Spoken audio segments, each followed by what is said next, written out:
I earned my degree online at Arizona State University. I chose to get my degree at ASU because I knew that I'd get a quality education, they were recognized for excellence, and that I would be prepared for the workforce upon graduating. To be associated with ASU, both as a student and alum, it makes me extremely proud, and having experienced the program, I know now that I'm set up for success. Learn more at asuonline.asu.edu. Ready to make a real impact every day? Join the Active Day Home Care team and help clients maintain their independence in the comfort of their own homes. Make a difference in someone's life as you provide essential daily assistance and protect their health and happiness. Earn up to $20 an hour and enjoy additional perks like optional daily pay, 401k, paid time off, ongoing educational training, and more. Join a team that values care, compassion, and your professional growth. Visit activeday.com to apply.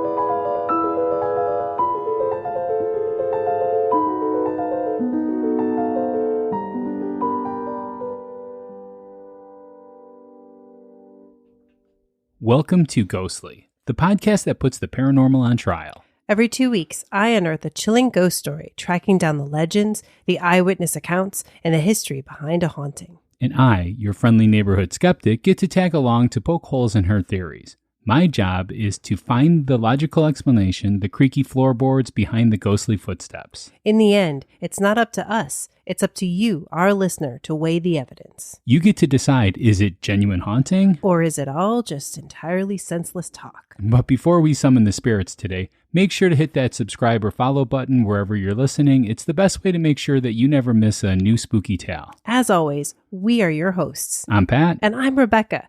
Now, let's turn down the lights and see what's waiting for us in the shadow.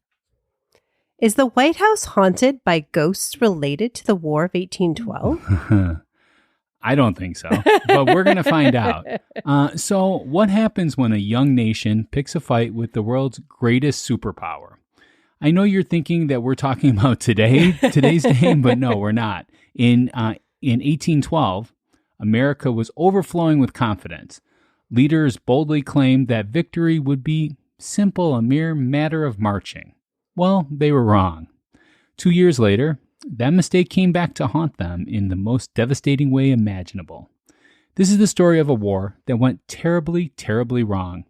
A story that ends with a panicked flight from the nation's capital and a night of fire and humiliation that would change America forever. What about the ghost? Are there any ghosts that are associated with this? I think some of the ways that it changed America forever is that we have a first lady who still haunts, and we have a bed that gets set on fire. There's a lot of fire. A bed that gets set on fire? There's a lot of fire. Like over and over again? Well, that's kind of part of the thought, okay. Right? Or an attempt. We'll go with that. And we are from Illinois, so we got to throw some Lincoln in here, even though he wasn't around. Yeah, we were talking to some people this weekend about Illinois, and I'm like, there always has to be a Lincoln connection to every place in Illinois. Yeah, I couldn't talk about the White House without some Lincoln. So. Right. So it's gonna be fun. Yeah. So this would be the time that we would do a shout out on Ghostly. There's a couple different ways you can get a shout out on Ghostly, and that's us just, saying your name and giving you thanks. You could always give us a review on Apple Podcasts. We always prefer those 5-star reviews, but we're willing to read any and all reviews that we receive. And the second way is to become a member on Patreon. Just go to ghostlypodcast.com and click on Patreon in the menu bar. It's that simple. We have none today, though, unfortunately. That's true, but we do have listener mail. Yeah. Yeah. Are we going to pick up from Abigail? We are going to pick up from Abigail. And she sent us that in the snail mail. So she sent it to P.O. Box number 264 in Geneva, Illinois, 60134. You know, like where you put a stamp on things, where you have to pay money to send something. It's really weird concept. Yeah. So we have some in our email as well, but we're starting with the snail mail. But we always need more. We definitely are not overflowing. So, send us that email at info@ghostlypodcast.com. Use the contact us form, or send us a DM. We're always happy to see you on social media at Ghostly Podcast. Always sounds weird to say slide into my DMs, Yeah, that's a little creepy, but whatever floats your boat. All right. Well, let's hear more from Abigail. All right. Speaking of creepy, because this is our creepy mail, right? Well, this part it's going to end a little creepy, but it's going to start a little. I don't know. I just thought this was sweet, and maybe others might relate to this. I certainly did. I would like to tell you how I found this podcast. Oh, awesome. So I was looking on Amazon Music, and I happened to see the most recent episode you released. It just so happened to be that Alton, Illinois Confederate prison episode, and I'm a Civil War buff, so I clicked on it. So just a quick aside, this is Rebecca talking. That episode is very special to us because it is the one that Pat's kidney donor was on. Yes. So if you haven't listened to that one, go back and listen to it because it's pretty great. I think it was like September of last year. Yeah, and actually, just yesterday, we got to visit the Confederate we did Confederate cemetery. Yeah, there. we actually made it down to Alton, and we'll talk a little bit more about that. I think maybe after the letter, but it was a good time. Yeah. All right, sorry. Let's get back to it. But because I'm a strange little girl, I decided to go through your episode list and see if there were any I would like to listen to first. I found your first Christmas episode. You should bring that back, by the way. We'll see. I may have some thoughts on that. And listened to it while I was cleaning the downstairs bathroom. Next, I listened to Gettysburg. And then I think that was when I listened to the Confederate prison. I listened to more after that, and here I am, writing you this very long letter. Sorry about the length, but I can't do anything without writing a 5-page essay as to why I did it. I enjoy listening to your podcast while I do things like exercising or walking home from school. Funny story in a second. Folding my clothes, sewing, making blankets, just sitting around the house. I honestly think it works for anything. So that's where I just want to step aside here. This is Rebecca. That is totally how I listen to podcasts. That's why I love them. I listen all the time while I'm cleaning or doing laundry or anything, making the bed, whatever it is. I've got podcasts going, cooking. It doesn't matter. I love it. Me, it's more driving. Well, also that. Yeah. Okay, let's get to the funny story. She says, anyway, that funny story. It was the day you released the Busby Stoop Chair episode. So it was just a few days before Valentine's. Or it may have been the day after the episode was released. Sorry, there are multiple pages. Okay. Either way, since it's Utah, it was snowing like crap. I had to walk home from school in that weather. And not only was it snowing like crap, it was windy too. The wind in my part of town sucks and is strong enough to blow my trampoline clear over my house and into the street. Wow. And so I was walking home and decided to listen to that new episode, one of the first with the new intro. And Pat, you said the word shiver right as the strongest gust of wind the whole time I was walking home came. It was so strong I had to stop and set my violin down and lay my head on it to keep the snow out of my eyes. Wow. I continued walking home. The weather was so bad that a repair truck couldn't see the street names or addresses and got lost, showing up at my house the same time I did. So thank you for helping me walk home from school. Wow. Well, that's awesome. Awesome story there. I really like that. And it's weird that I caused this, I don't know about the wind to gust up. Yeah. I mean, I've been known to do that. I'm filled with hot air. So, well, in this case, cold air. Yeah. Cold air too. Yes. Yeah. You brought the wind. Yeah. With your shiver. I always do. Shiver. Shiver me timber. Yes. Anyways, we've got more to her letter and more stories. So we'll get to those in a future episode. Absolutely. But yeah, let's talk about Alton just really quick. Yeah. Yeah. So we went to what was it called again? Yeah, it was Haunted America Conference. It's like a paranormal conference. It's actually not like a paranormal. It is the biggest paranormal conference. And we got to meet Troy Taylor from American Hauntings. He runs this, and we met a lot of really cool people there. And this is our first time going to it.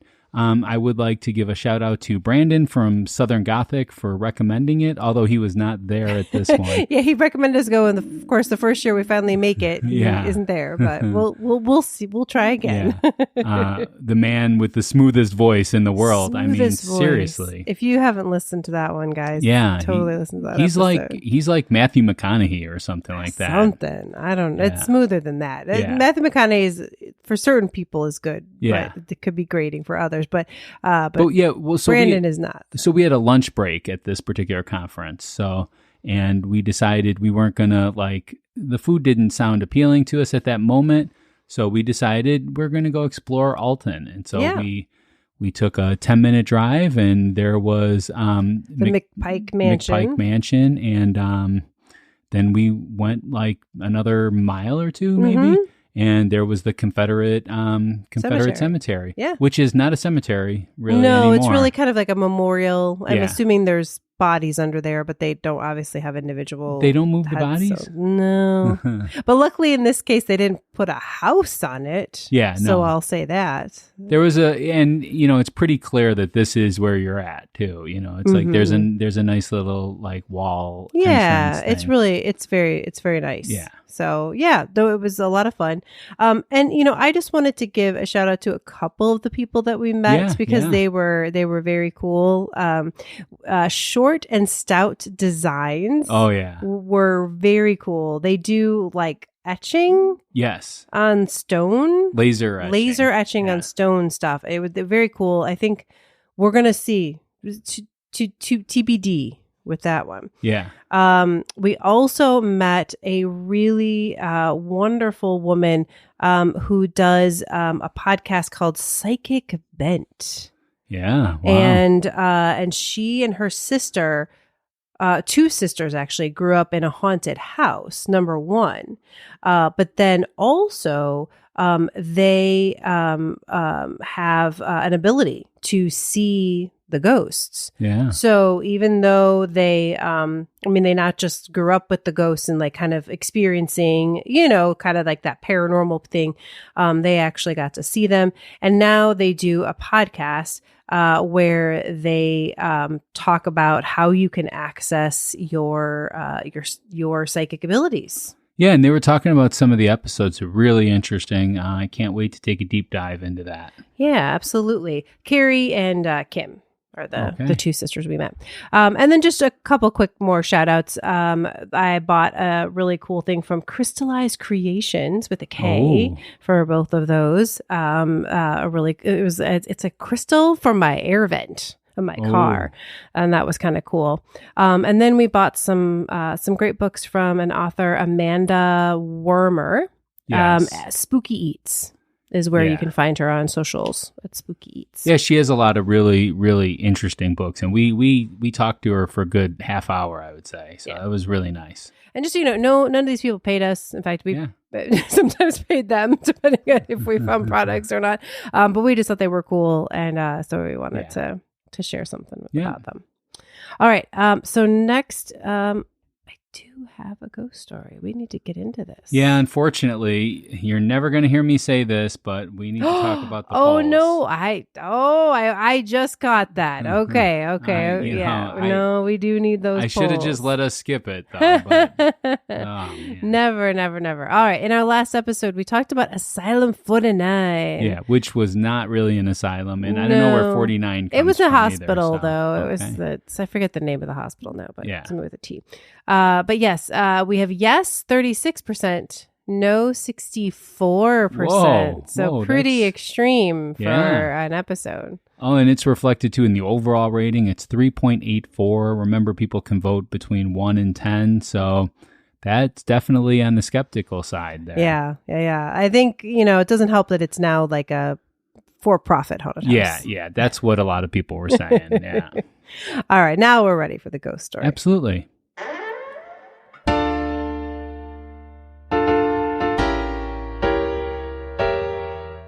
It's time for a spooky tale from our bad girl.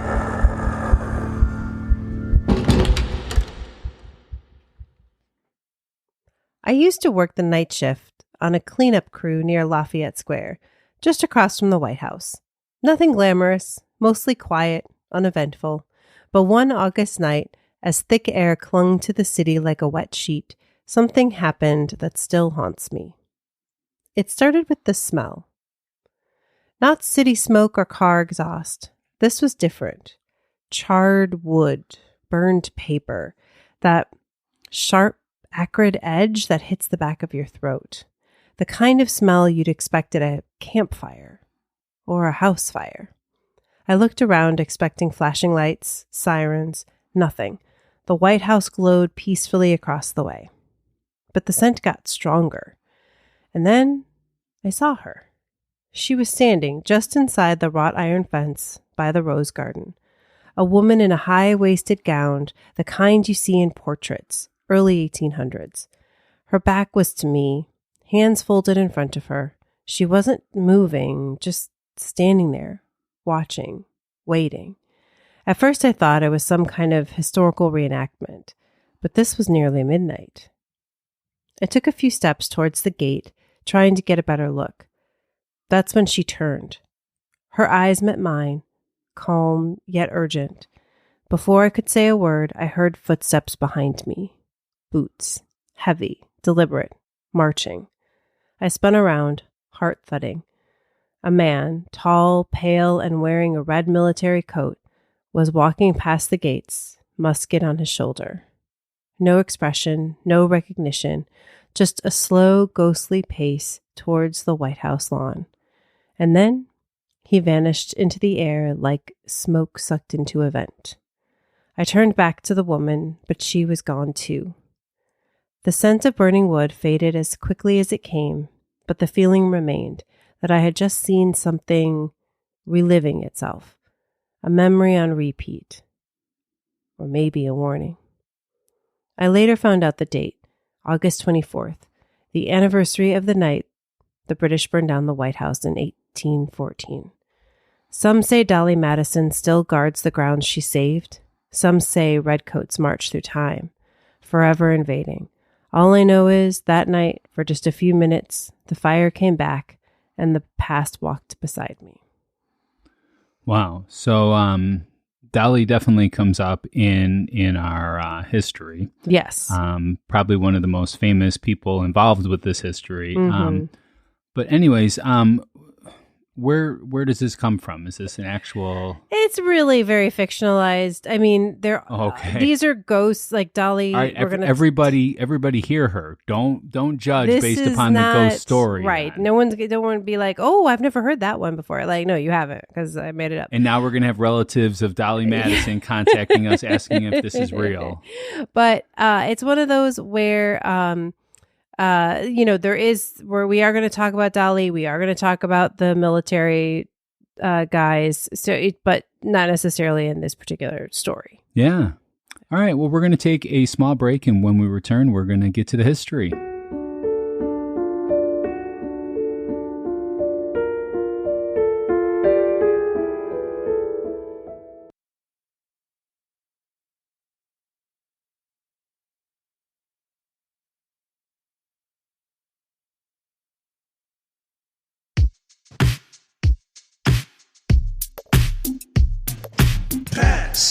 Facts.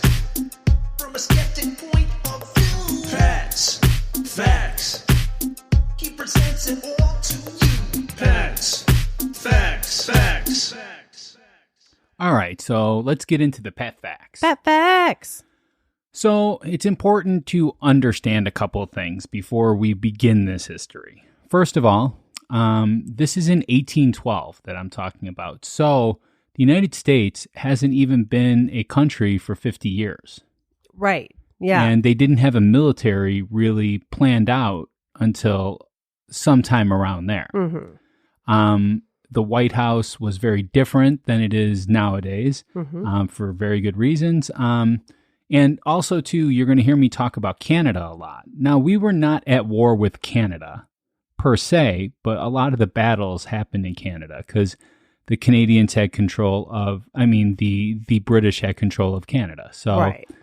So it was a war pretty much, us versus Britain, but it was fought in Canada, which seems really weird. The United States declared war on Great Britain in 1812, and this was driven by a deep sense of frustration.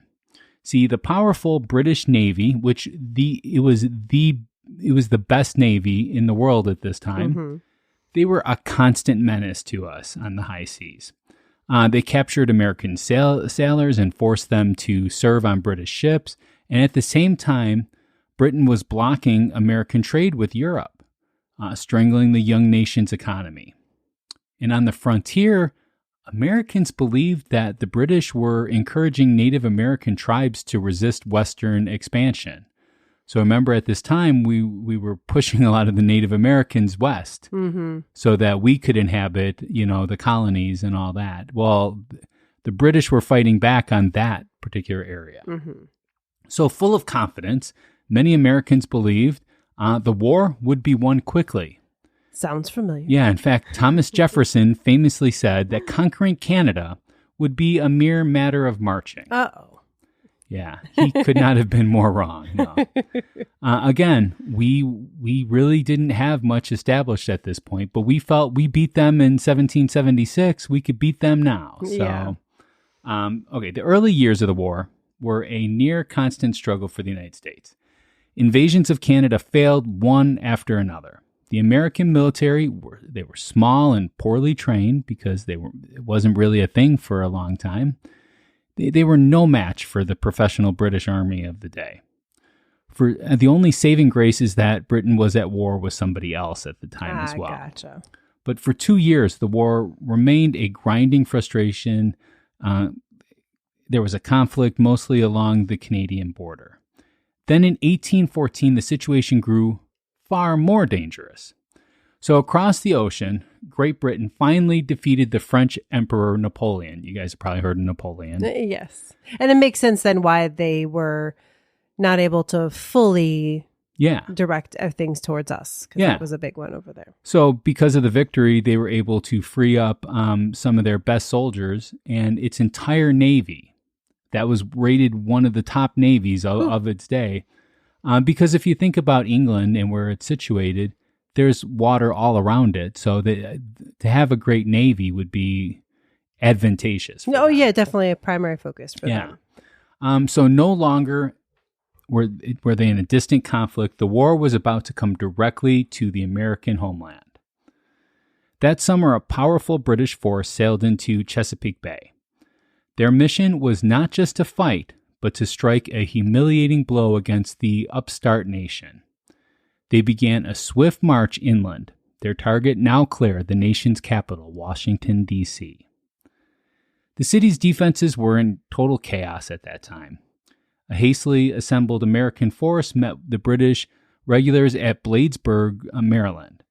The battle was a disaster for the Americans, who were so thoroughly defeated that the event was mockingly nicknamed the Bladensburg Races. The road to the capital was now wide open. Panic gripped Washington. President James Madison and the government fled entirely, leaving the city defenseless. So Washington, D.C., our capital, was defenseless at that time. But First Lady Dolley Madison, in a legendary act of courage, refused to leave until she had saved a priceless portrait of George Washington from the presidential residence, which is still in existence today. Now, I do want to just say something here, too. She did get warning. I read a thing that, like, from her husband saying, like, hey, keep an eye out. They might be coming, and then she was able to see them coming, and that's when she acted quickly. Yeah. For the painting. Yeah. Well, the British troops marched into the abandoned city on the evening of August 24th, 1814. They came seeking revenge. Now, what I didn't tell you is a year earlier, American troops had burned the Canadian capital of York. Aha. Now the British were here to do the same exact thing. They moved through the city with torches, targeting the great symbols of the American democracy. They set fire to the Treasury and the Capitol building. And in the most shocking act of all, they entered the president's own house and set it ablaze, burning the home of the American head of state to a blackened, empty shell. For the first and only time in its history, the American Capitol had fallen. That's really scary. Definitely. And I know that there's a lot of books, and I think there's TV shows. If the British had won this, what would have happened? And the burning of the White House was a profound low point, obviously. Yeah. But it was not the end. The British occupation lasted only a day. Oh. Yeah, and so they weren't there long before a violent thunderstorm forced their retreat. Instead of breaking the American spirit, the destruction of the Capitol ignited a new sense of national resolve.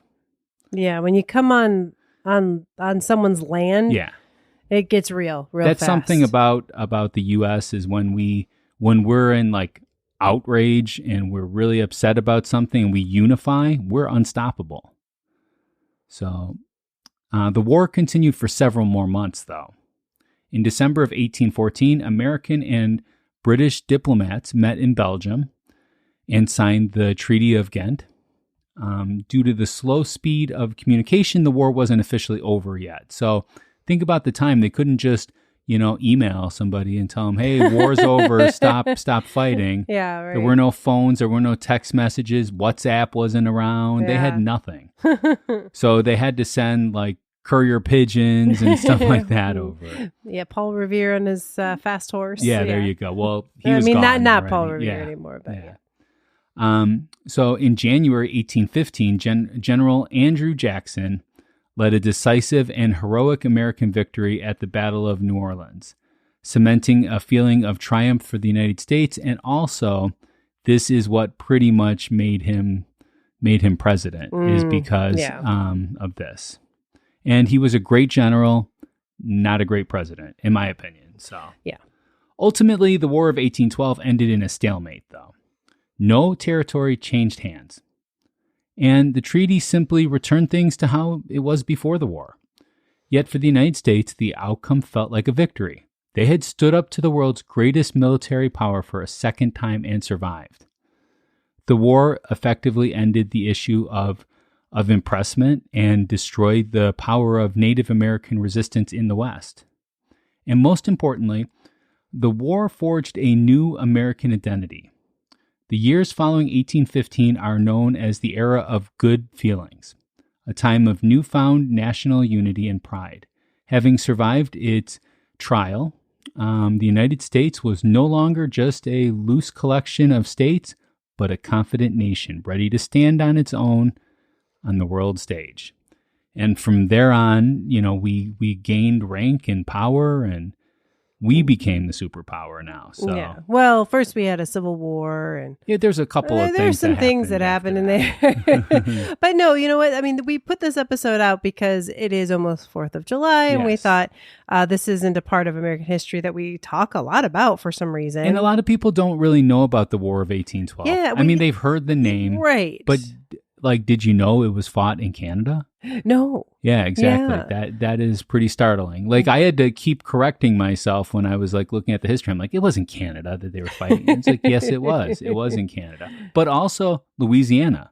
Yeah, which I think I learned a little bit about. Yeah, New Orleans. Yeah, absolutely. There, yeah. But I mean, it's just really, really interesting that it was on two sides of our country, which is huge. Or three, really, because then we have them landing in DC. Now, and I don't expect you to know this because you didn't talk about it, but I always heard there's like a thing with DC where the streets are like weird, like they're not straight. They kind of cut off and turn and do things so that it's not easy for someone to just like march straight to the Capitol. Absolutely. And I don't know if that happened after this. No, I think it was before that. I think it was part of so Washington, D.C. was designed by George Washington, actually. If you go back to our Washington episode, we talk about that. Mm-hmm. No, it was very strategic. Okay. And there's other countries that have something similar to that, where it's like difficult to do things. Yeah. But yeah, so that's, I mean, it's really interesting that a thunderstorm kicked him out, even though they beat our army. Yeah. No, that's very interesting. Yeah. So do you have anything to add to this history? The only other thing I'll say, and sorry, I'm just looking, in 1790, Washington, the planned all that craziness. I just wanted to 1790, because I couldn't remember exactly when they started, when everything moved to DC.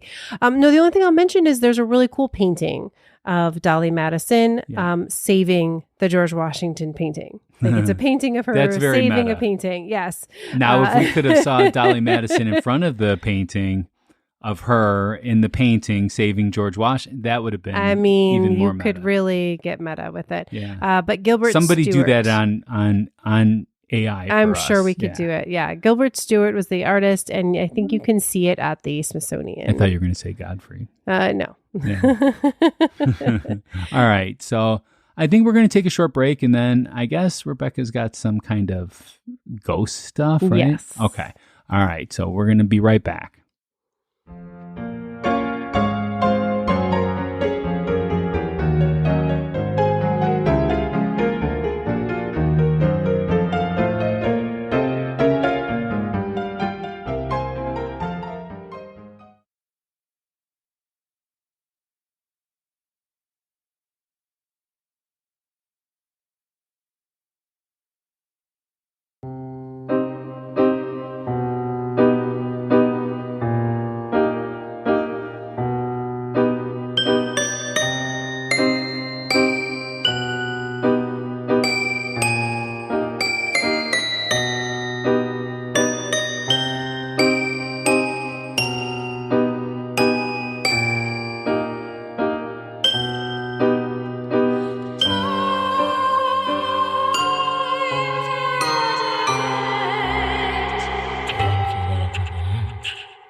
All right, Rebecca, it's time for a debate.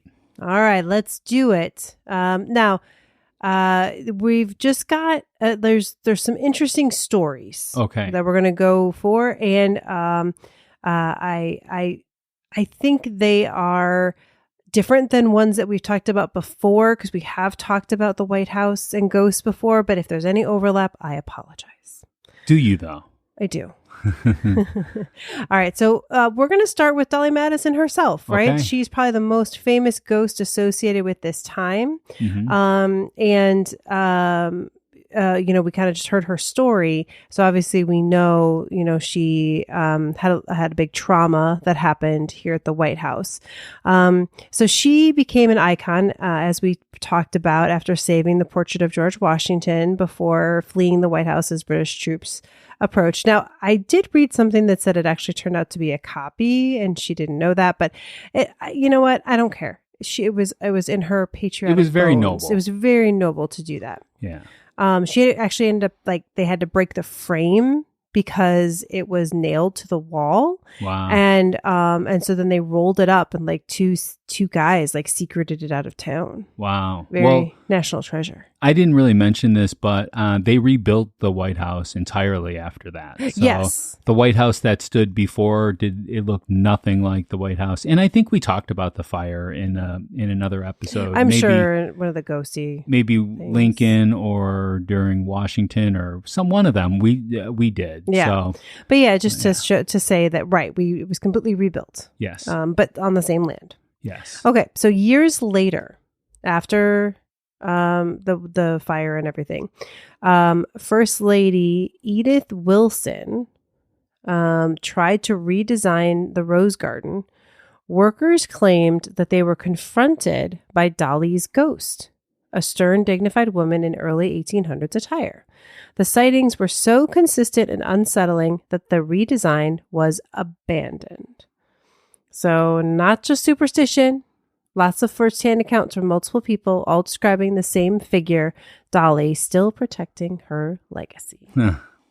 Well, okay. So for this one, so oftentimes national pride gets in the way of facts, unfortunately.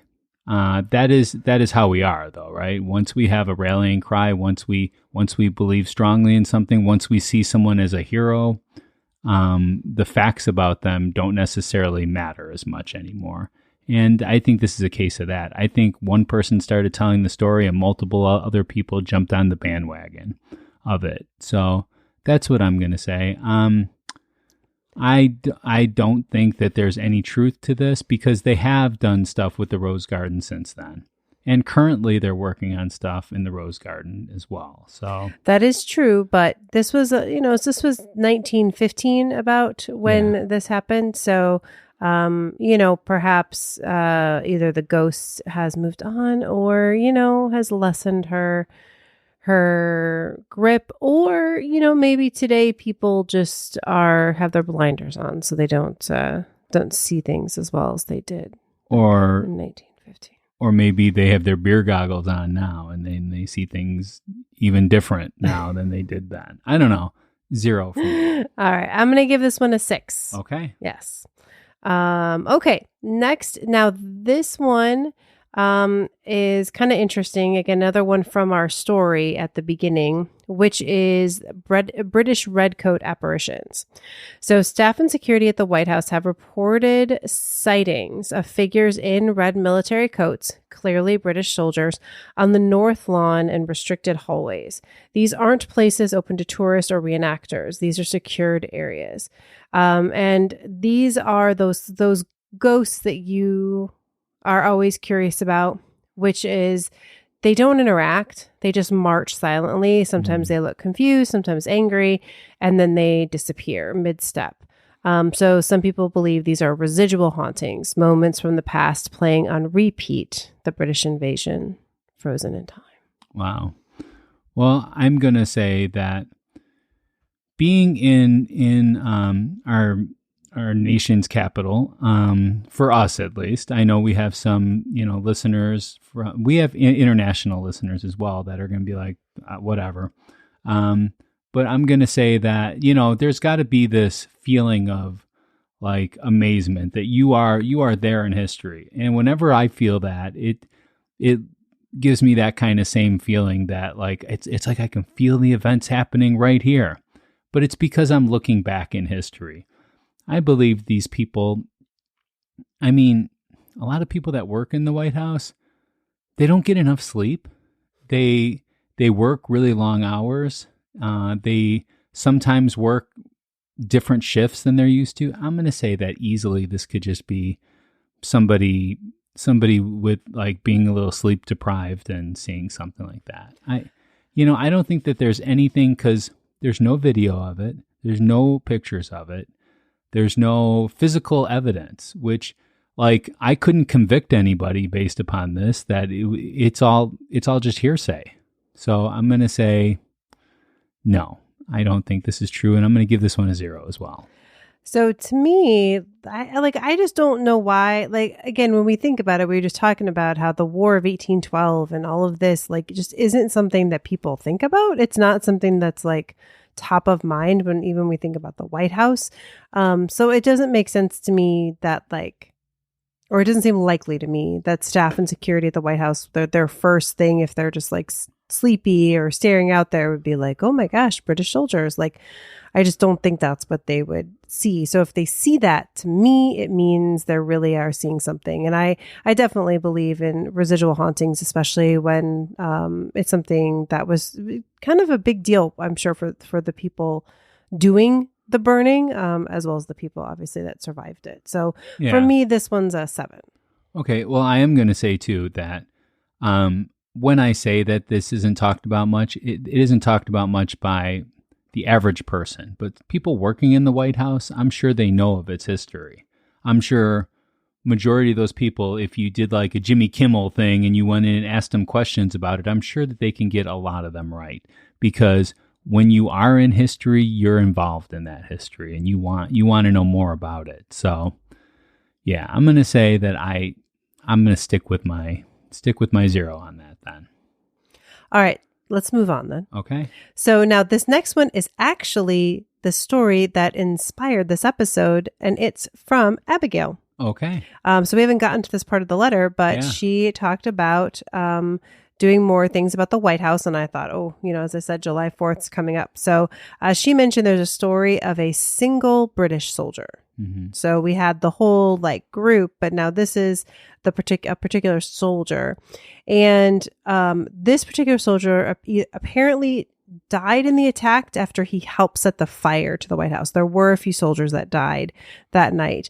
And there are reports that he occasionally returns to finish the job.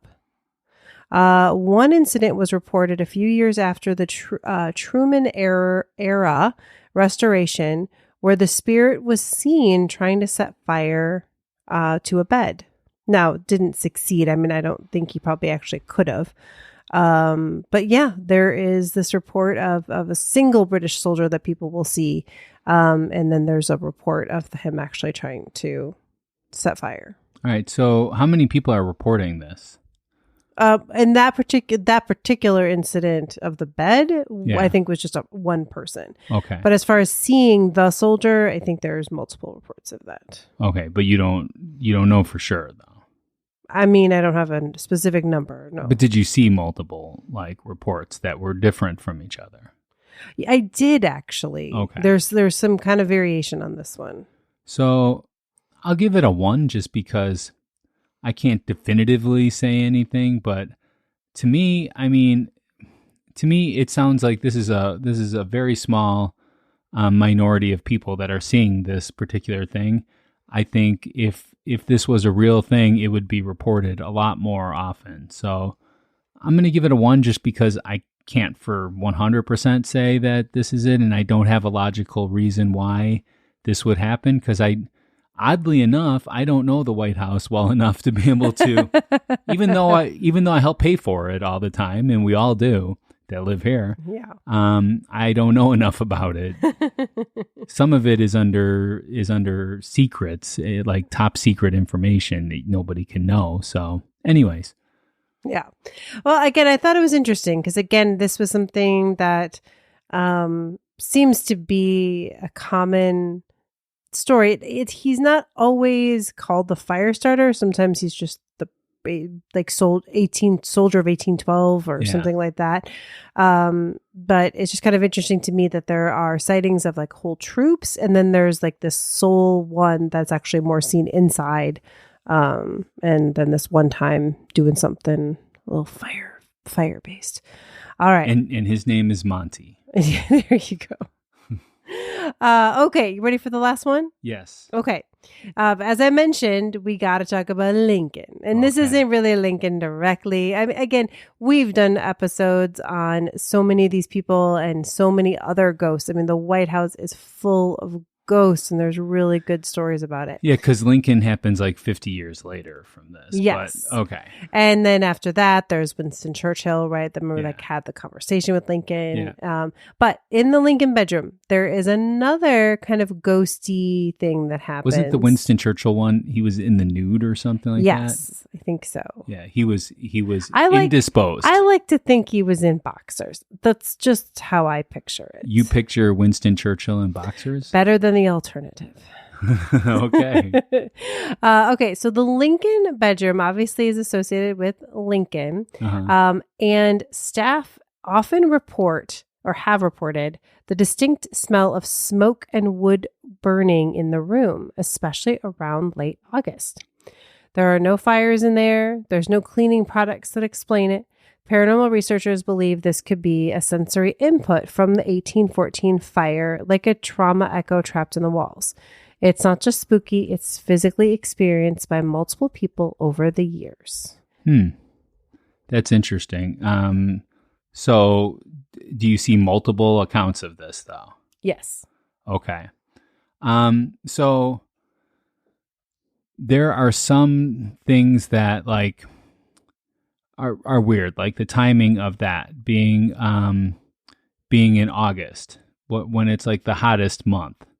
And that can bring out stuff from the wood and stuff like that. That seeps in. Also, it's pretty humid during that time too. There's this thing called ginkgo berries, which people actually say smell like vomit most of the time. Okay. But it can, in the right sense, like you're inside the place and it's being masked by something. It might smell like that. Also, I am 100% positive that they pipe in smell there too. So I'm pretty positive of that. At the White House, yeah. Well, I'm sure they have air fresheners around and stuff, but I mean, yeah. Yeah. And also there are candles with that cherry blossom scent that can smell like that too a little bit. If you're in like a distant room, it gives you a little like cedar wood kind of smell to it. Well, I'm not sure if that was happening, back in Lincoln time, but yeah. Well, I mean, we're not saying that this was during that time. We're saying that it happens. Yes, it still does. So we're not saying that it happened. We're just saying the Lincoln bedroom was associated with it. We're not saying that Lincoln smelled the smoke. No, not this particular one. So we're not really necessarily talking about Lincoln times. We're talking about earlier times, as well as today. Okay, I don't see any dates. I guess so I don't know because it's just an ongoing phenomenon. Okay. That happened. So when was like the first? Since it's called the Lincoln bedroom, I don't know if it happened before it was called that, but just on the grounds, that's where people tend to smell this. Yeah. So Also, there's been a lot of pipe smoking, cigar smoking, cigarette smoking going on in the White House. So I'm just going to say that might seep into the wood too. That seems more realistic to me than the candle or things like that. Because I feel like somebody berries? Yes. That smell like vomit? Yeah, that doesn't seem right to me. I feel like somebody would have confessed by now if that were the case. I don't think they're trying to do it. I just think it kind of seeps in, and because it's August. Well, I don't know much about ginkgo berries, but I think that's going to be new. We're going to have to mention. We're going to get a T-shirt that's going to say, "Can you smell the ginkgo berries?" You might be haunted. Yeah, you might be in the Lincoln bedroom. Like, where are those from? Where do they grow? They're in Washington D.C. I don't know. Oh, okay. I don't know where they're from. But the water levels in Washington D.C. Are typically really low, so all the minerals and bacteria and stuff are less diluted and can cause this to happen too. So it's another Washington D.C. thing. I don't know. All right. Even though I've never been to Washington D.C. So yeah, someday. Yeah, you'll have to make it. Yeah. All right. Well, that is. Oh, sorry. What's your rating then on the smell of smoke in the Lincoln bedroom? 0. I'm going to say that there's a lot of things. There's a lot of times I walk into an area and I'm like, this smells like this, but I don't think there's a ghost associated with it. Okay. Yeah. I'm going to give it a 5. I think it's possible it could be kind of a residue, whatever you want to say, like from the fire, kind of a ghosty smell. But I agree. None of this could also be. None of this is stuff from the fire, though, too. No, I mean, again, it's something, just a sense memory from the land, because obviously this building wasn't. So the land has the memory. Right. Yes. That's what you're saying. That's what I'm saying. And that's easier to believe than ginkgo berries. The house. But that's easier to believe. Well, I'm going 5 because I feel like you've offered some compelling ginkgo berries. information. Yeah. Well, yeah. Okay. All right. So what would be your overall rating? I'm saying my overall rating is going to be a 6. A 6. Okay. Yeah. And what would make it more? I think if we had a few more first person accounts, that would be helpful. It's hard to do too many paranormal investigations in the White House, so there's not a ton of evidence. So that makes it always a little hard with the White House. Okay. I mean, maybe we should elect a ghost to the White House then, and then they would allow paranormal investigations. Maybe. All right. So I'm going to go 0 on this one. Actually, I'm going to go 1 because I did the 1-1. So I have to go 1. Okay. But that brings us to the closing arguments. This is our last chance to convince you to vote our way. We are each given 1 minute of uninterrupted time. We will time each other on Ghostly's studio timer to keep everyone honest. Rebecca, are you ready? Yes. All right. This is going to be a long countdown. So I'm going to say some stuff during this. So, actually, no, that was not at all what I wanted. So we're going to redo that.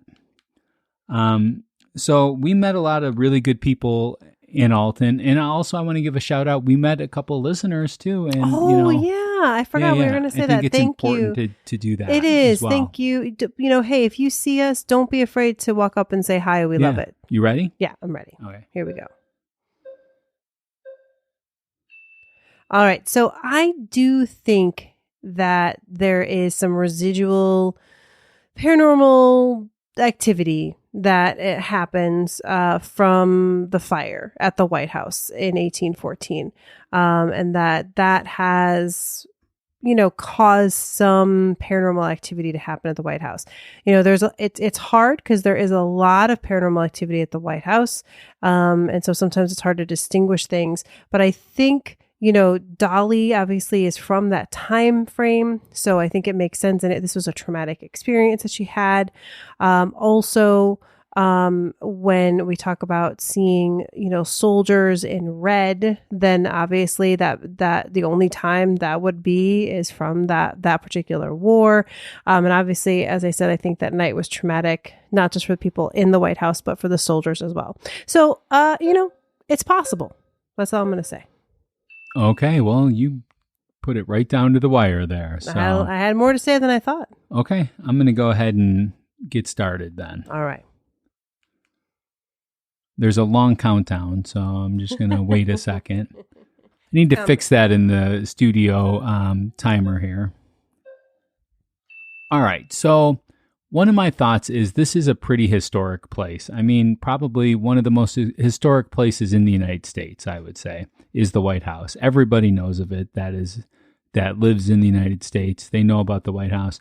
It would be really interesting if we had a house somewhere that wasn't known and no one knew the history, and then, put people through it and see if they have similar stories as each other being haunted. Like, I think that the history carries this whole entire thing forward. I don't think that there is anything, or if there is, it's very minor stuff like, maybe it's haunted. And then that becomes a big deal because it's the White House.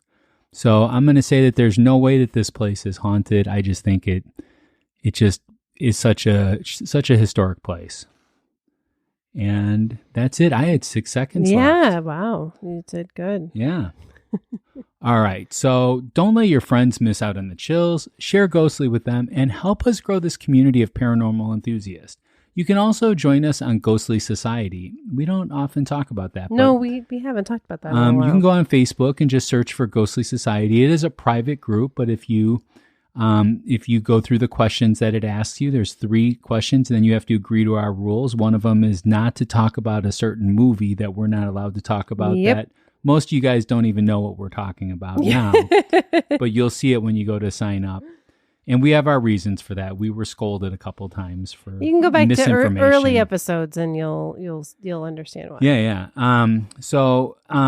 But also your support just means the world to us. We really appreciate all of you, and we love meeting you guys in public because it feels like we're all part of the same thing, Absolutely. I don't feel like we're the captains of the ship. We're just passengers along with you. So I want to give a shout out to our VIP producers who make this all possible. We have Andrew, Alicia, Becky, Cindy, Kevin, Jessica, Alice, Aaron, and Hope. Is it real? You be the judge. Share your verdict at ghostlypodcast.com, polls section, and let the debate continue. So you just go to Ghostly Podcast, click on polls, or if you're on any of the socials, we usually post a link to the polls. Yes, sometimes I forget, but I do try to. Yes. Subscribe to Ghostly now and get ready for more spine-tingling encounters with the unknown. Sorry, Abigail. What was it that I said? Shiver. Shiver. Yeah, shiver.